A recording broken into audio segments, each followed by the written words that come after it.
Bu gördüyünüz maşınlar dövrünün ən bahalı minikləri olub. Elə bu gün də klassik və bahalı maşınlar hesab olunurlar.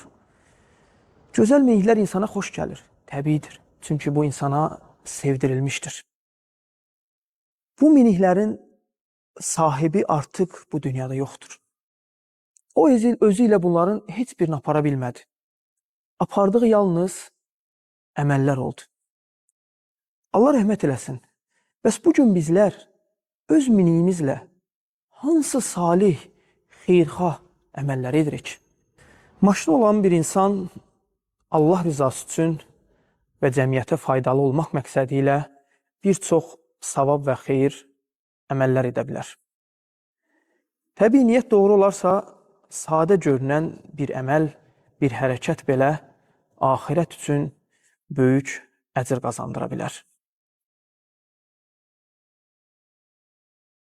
Bu dəmir parçasını öz lehimizə, xeyrimizə çevirə bilərik. Niyə etməyək?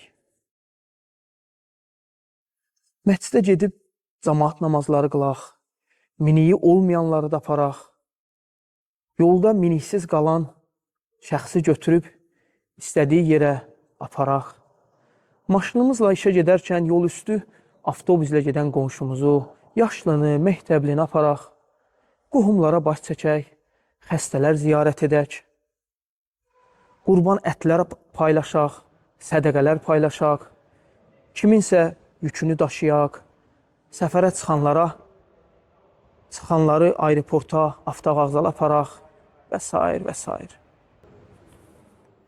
Peyğəmbərimiz sallallahu aleyhi və səlləm belə buyurmuşdur.